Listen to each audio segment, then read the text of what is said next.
जो मिनट जो सेकंड जहां आपको मरना है वहीं मरना है। जो मिनट जो सेकंड जिस समय तुम्हारे शरीर को दंड मिलना है वही मिलना है, ये पहले से निश्चित हो चुका है। भगवान क्यों बचाएंगे? आपने भगवान को पुकारा क्या? आपने भगवान का भजन किया क्या? आपने भगवान की आराधना की क्या? क्यों बचाएंगे?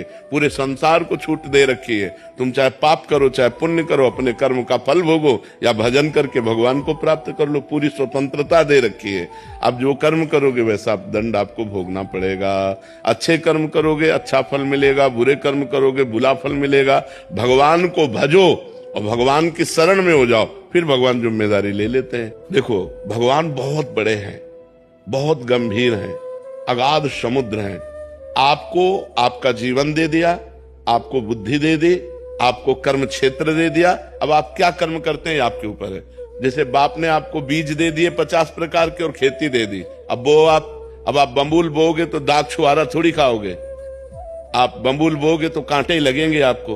तो आप इस कर्म क्षेत्र में पाप कर्म कर रहे हैं, मुर्गा मुर्गी खाना, भ्रूण हत्या करना, पाप आचरण करना, व्यभिचार करना, और जब इनका फल आएगा तब कहोगे देखो बहुत अच्छा आदमी था और उसको ये दंड मिला। आज अच्छा है लेकिन कल उसने पाप कर्म किए तो उसको भोगना पड़ेगा कि नहीं भोगना पड़ेगा?